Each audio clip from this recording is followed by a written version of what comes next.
Surendranagar collector કચેરી ખાતે પ્રભારી મંત્રી શ્રી દર્શનાબેન વાઘેલાના અધ્યક્ષસ્થાને જિલ્લા કક્ષાની રિવ્યૂ બેઠક યોજાઈ.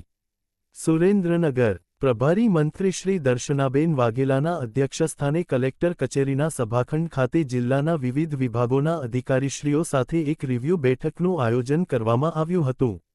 આ બેઠકમાં મંત્રીશ્રીએ તાજેતરમાં જિલ્લામાં પડેલા ભારે વરસાદ અને તેના કારણે સર્જાયેલી સ્થિતિનો વિસ્તૃત તાગ મેળવ્યો હતો.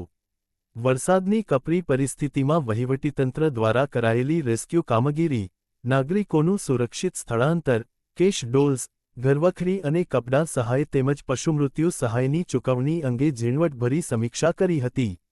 માર્ગ અને મકાન વિભાગની સમીક્ષા કરતા મંત્રીશ્રીએ સૂચના આપી હતી કે નવા મંજૂર થયેલા કામો પૂર્ણ થાય ત્યારે થર્ડ પાર્ટી ઇન્સ્પેક્શન ફરજિયાત કરાવવું અને કામની ગુણવત્તામાં કોઈપણ જાતની બાંધછોડ ચલાવી લેવામાં આવશે નહીં. પાણી પુરવઠા વિભાગ અને સૌની યોજના થકી જિલ્લામાં પીવાના અને સિંચાઈના પાણીના વિતરણની સ્થિતિની સમીક્ષા કરવામાં આવી હતી. પીજીવીસીએલ વિભાગને ખેતીવાડી માટે નવા વીજ કનેક્શન સત્વરે આપવા, રસ્તાઓને નડતરરૂપ વીજ માળખું દૂર કરવા તેમજ પ્રધાનમંત્રી સૂર્યઘર વીજળી યોજના અંતર્ગત આગામી સમયમાં જિલ્લામાં બીજી 3 ગામોને સોલાર વિલેજ બનાવવા માટે મંત્રીશ્રીએ સૂચન કર્યું હતું. કૃષિ વિભાગની સમીક્ષા દરમિયાન મંત્રીશ્રીએ જિલ્લામાં પ્રાકૃતિક કૃષિ અભિયાનને વધુ વેગવંતુ બનાવી જિલ્લાને પ્રાકૃતિક કૃષિનું હબ બનાવવા પર વિશેષ ભાર મૂક્યો હતો. આ સાથે પીએમકેઆઈએસએન યોજના, ફાર્મર રજિસ્ટ્રી, કૃષિ રાહત પેકેજનું ચૂકવણું અને ટેકાના ભાવે ખરીદીની કામગીરીની વિગતો મેળવી હતી. પુરવઠા વિભાગને વરસાદની સ્થિતિમાં અગમચેતી રૂપે આગોતરો પુરવઠો પહોંચાડવા, ઈકાની કામગીરી પૂર્ણ કરવા અને સસ્તા અનાજની દુકાનોની આકસ્મિક મુલાકાત લેવા સૂચના આપી હતી.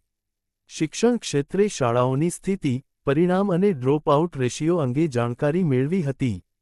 આઈસીડીએસ વિભાગને આંગણવાડી કેન્દ્રોના બાંધકામની કામગીરી ઝડપી બનાવવા તેમજ જિલ્લામાં એક પણ બાળક કુપોષિત ન રહે તે માટે પોષણ સંગમ હેલ્થ કેમ્પ યોજવા જણાવ્યું હતું. આરોગ્ય વિભાગને વરસાદી માહોલમાં રોગચાળો ન ફેલાય તે માટે અગમચેતીના પગલાં લેવા અને ગાંધી હોસ્પિટલની કામગીરી સુવ્યવસ્થિત કરવા સૂચના આપી હતી.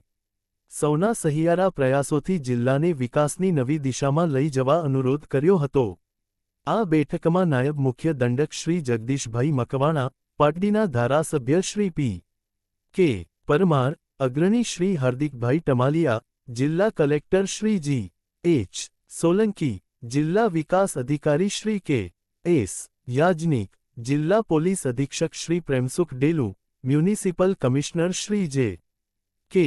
જાદવ સહિતના અધિકારીઓ ઉપસ્થિત રહ્યા હતા.